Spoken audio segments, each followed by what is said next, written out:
The air raid siren cut through the pre-dawn silence like a rusty blade through flesh. Floyd Weathers jolted awake on his makeshift mattress, heart hammering against his ribs as the familiar wail echoed off the empty walls of his squat in the abandoned Riverside complex. Not again. He pressed his palms against the cracked window of the 14th floor, peering through the grime at the gray New York skyline. In the distance, something massive was falling from the clouds.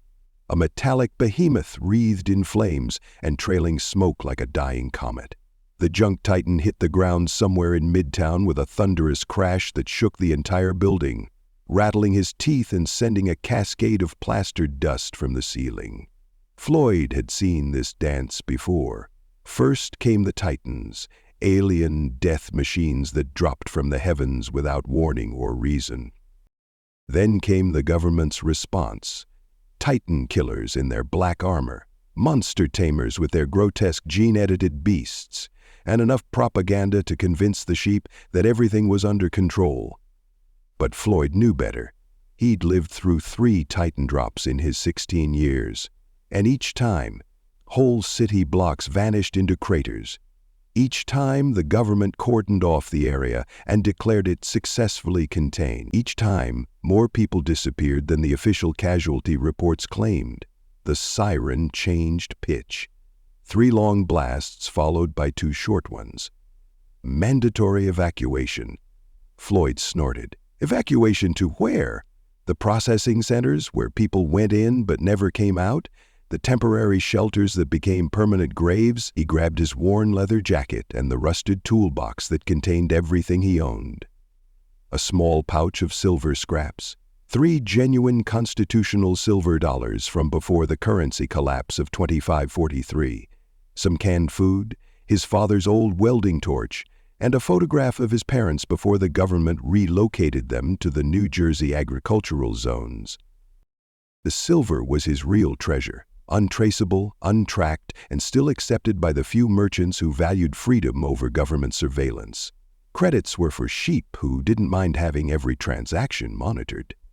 The streets were already chaos. People streamed from tenements and high-rises, clutching children and whatever belongings they could carry. The lucky ones had government-issued transport vouchers. The rest would walk if they were smart enough to ignore the evacuation orders. Floyd ducked into an alley as a convoy of black military vehicles roared past, their sirens adding to the cacophony. Through the gaps between buildings, he caught glimpses of the Titan killers. Elite soldiers in powered exoskeletons that made them look more machine than human. Behind them came the transport trucks, and Floyd's blood ran cold when he saw what was inside. The monsters. They called them Biotitrant units in the official reports, but everyone knew what they really were. Abominations, stitched together from the DNA of predators that had gone extinct centuries ago. Saber-toothed tigers with chitinous armor plating. Wolves the size of cars with too many eyes and acid for saliva. Bears that could tear through steel with claws designed in government laboratories. The things that made Floyd's skin crawl weren't their fangs or their unnatural roars. It was how they looked at the monster tamers. Not with obedience, but with hunger barely held in check. Everyone knew the tamers couldn't really control them. The beasts were pointed in the right direction and released like biological missiles. And when the smoke cleared, the government would claim another victory against the alien threat. They never mentioned how many civilians got caught in the crossfire. Floyd made his way toward the recycling plant where he worked, hoping to grab his week's pay before the district was locked down. The plant manager, a grizzled woman named Sanders, who'd lost her arm in the last Titan drop, was already shuttering the facility. "Floyd! What the hell are you doing here?" she shouted over the noise of her workers securing the machinery. "Didn't you hear the sirens? I need my pay, Sanders. I won't make it 2 days without it." She stared at him for a long moment, then reached into her jacket and pulled out a small cloth pouch that clinked with the sound of metal on metal. "This is for 2 weeks. Good silver, not government scrip. Don't come back until the all clear sounds, you understand? And Floyd," she grabbed his shoulder with her good hand, "don't trust the shelters. Find somewhere else to wait it out." Before he could ask what she meant, an explosion lit up the sky to the south. The junk titan was fighting back. The titan stood 300 feet tall, a twisted amalgamation of alien engineering and scavenged human technology. Its body was composed of interlocking metal plates that shifted and reconfigured as it moved, like a living skyscraper with too many joints. Where its head should have been, a cluster of sensor arrays swept back and forth, painting the city in sweeps of red laser light. Floyd watched from the roof of an abandoned department store as the first wave of Titan killers engaged the behemoth. Their plasma rifles lit up the morning sky with brilliant blue-white bolts that struck the creature's hull and dissipated harmlessly. The Titan responded by extending one of its massive arms, a collection of mechanical limbs that unfolded like a deadly flower, and swatting 3 soldiers out of the air. They hit the pavement half a mile away with wet thuds that Floyd felt in his bones. The monster tamers were next. They arrived in armored personnel carriers that disgorged their cargo 2 blocks from the Titan's position. The beasts that emerged were worse than Floyd had imagined. A pack of wolf things with metallic spines loped forward on legs that bent wrong, their howls harmonizing into something that made Floyd's teeth ache. Behind them came the bears, massive shambling mounds of fur and artificial muscle that left cracks in the asphalt with each step. Leading the pack was something that had once been a saber-toothed tiger. Now it was 8 feet tall at the shoulder, its coat replaced with overlapping scales that gleamed like oil, its famous fangs extended into curved swords of bone and steel. The monster tamer riding on its back looked like a child clinging to a hurricane. But as Floyd watched the battle unfold, he began to understand something that chilled him to the bone. The Titan wasn't just defending itself, it was building something. Every piece of debris it absorbed, every vehicle it crushed, every fragment of destroyed building became part of a growing structure that rose from the impact crater like a metallic tree. The creatures hit the Titan's legs in a coordinated assault. Claws sparked against alien metal, acid saliva hissed and steamed. But the Titan barely seemed to notice. Instead, it reached down with impossible precision and began harvesting the monsters themselves. Not to consume them, but to incorporate their biological components into whatever it was constructing. The battle in the streets below became a slaughter.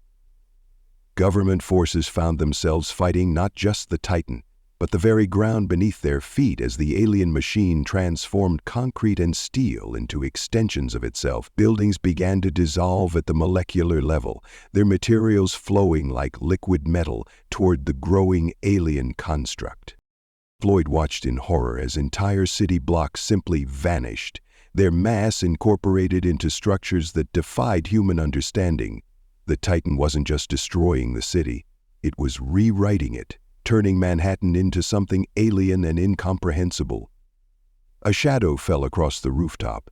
Floyd looked up to see another Titan descending from the clouds, smaller than the first but no less terrifying. This one had wings made of the same shifting metal, and as it landed on a nearby skyscraper, Floyd could see that its entire body was covered in construction appendages that immediately began tearing the building apart for raw materials. 2 of them, he realized. They're hunting in pairs now. An explosion somewhere behind him made Floyd spin around. A 3rd pillar of smoke was rising from the direction of the docks, then a 4th from Central Park. His blood turned to ice water as he counted the smoke columns painting the horizon. 7.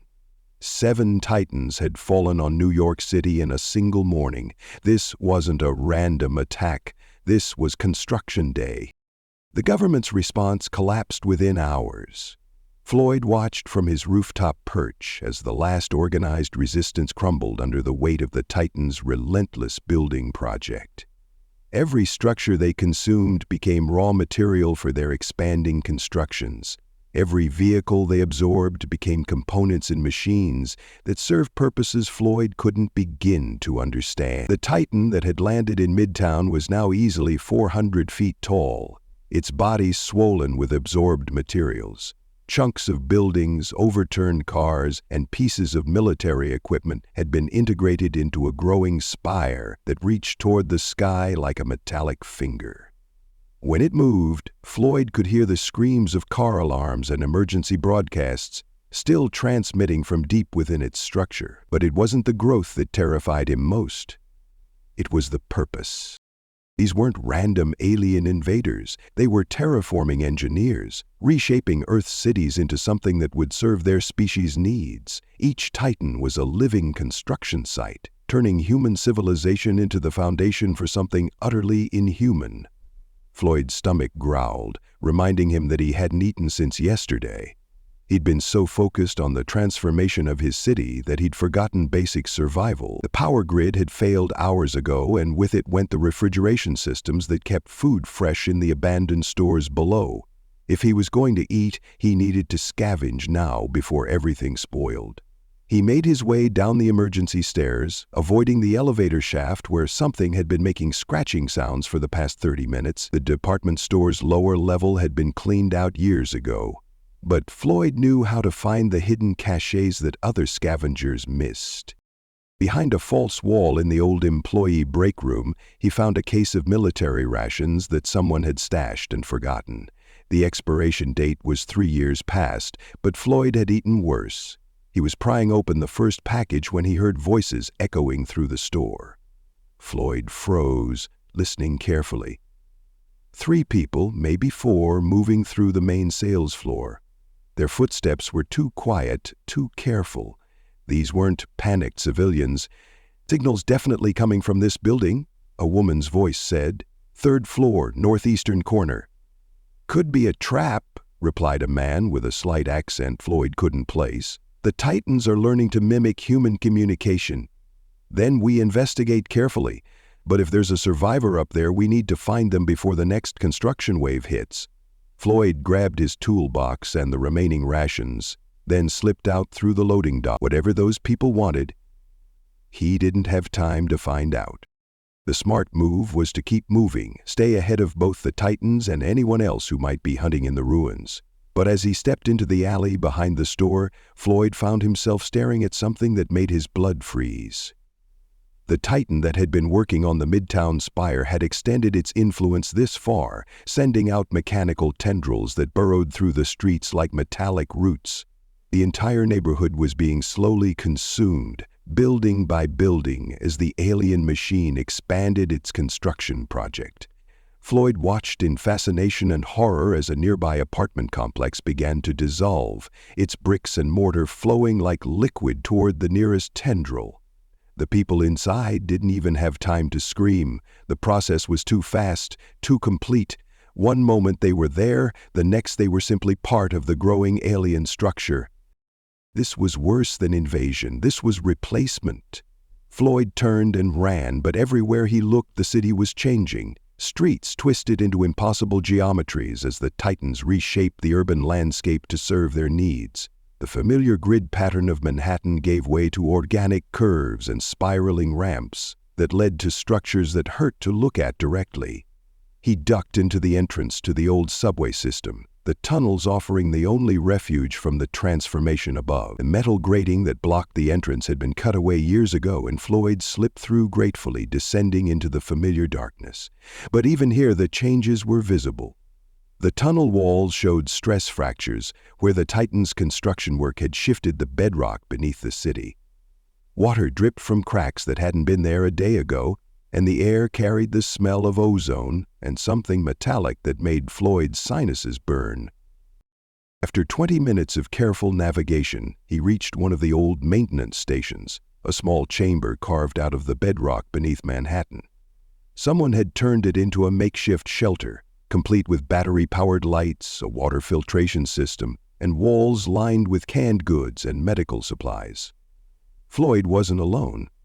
A young woman sat huddled in the corner, her dark hair matted with dust and debris. She looked to be about his age, maybe a year or two older, with the lean build and calloused hands of someone who'd spent years doing manual labor.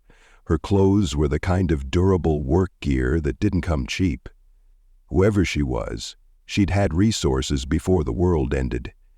She looked up as Floyd entered, her hand moving to a wicked-looking knife at her belt. "Who are you? Floyd? Floyd Weathers?" He kept his hands visible, not wanting to provoke a fight.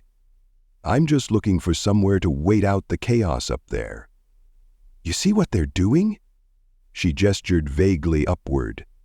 "It's not random destruction. They're building something massive, something that's going to cover the entire city." Floyd nodded grimly. "I saw. The whole island's being turned into some kind of alien construction site." He paused. "I'm guessing you're not from around here originally?" "Sammy Sanders. My mother ran the municipal recycling plant before." She stopped, her voice catching. "Before today. I was there when the Titans hit, saw the whole place get absorbed into one of their building projects. She didn't make it out." Floyd felt a familiar hollow ache in his chest, the same feeling he'd had when his parents were relocated. Loss was just another part of life in 2600, but that didn't make it hurt any less. "I'm sorry. She was good people. Always paid fair wages, never asked questions about where people came from." "You knew her?"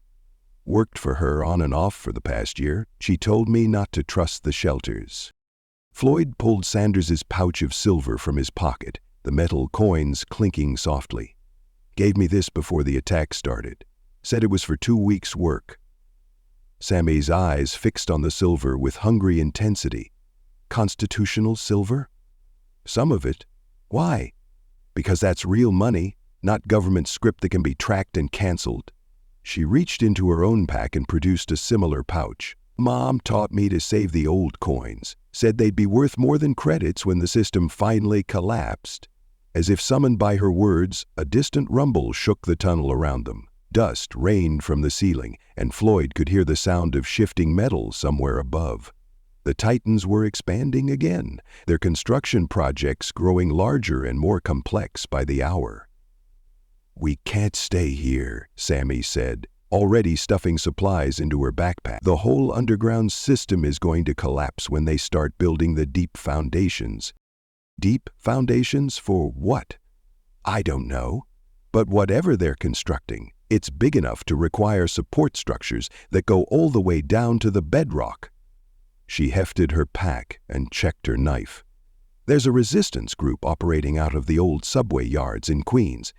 If we can get there before the Titans finish their work." The lights went out. In the sudden darkness, Floyd could hear his own heartbeat and Sammy's rapid breathing. But underneath those sounds was something else. A low, thrumming vibration that seemed to come from the walls themselves. The Titans weren't just building above ground. They were extending their construction project deep into the earth, creating a foundation that would support whatever alien city they were planning to raise from the ruins of New York. "New plan," Sammy whispered. "We go up." "Up? Into that construction zone? That's suicide." "Down here is suicide too. At least up there we can see what's coming." She grabbed his hand in the darkness. "Besides, I know a way through the old service tunnels. We can reach the Brooklyn Bridge without going through the main construction areas." They moved through the blackness by touch, Sammy leading the way with confident steps that suggested she'd memorized every turn and obstacle. The mechanical sounds were getting closer, accompanied now by vibrations that made Floyd's teeth ache and his vision blur even in the darkness.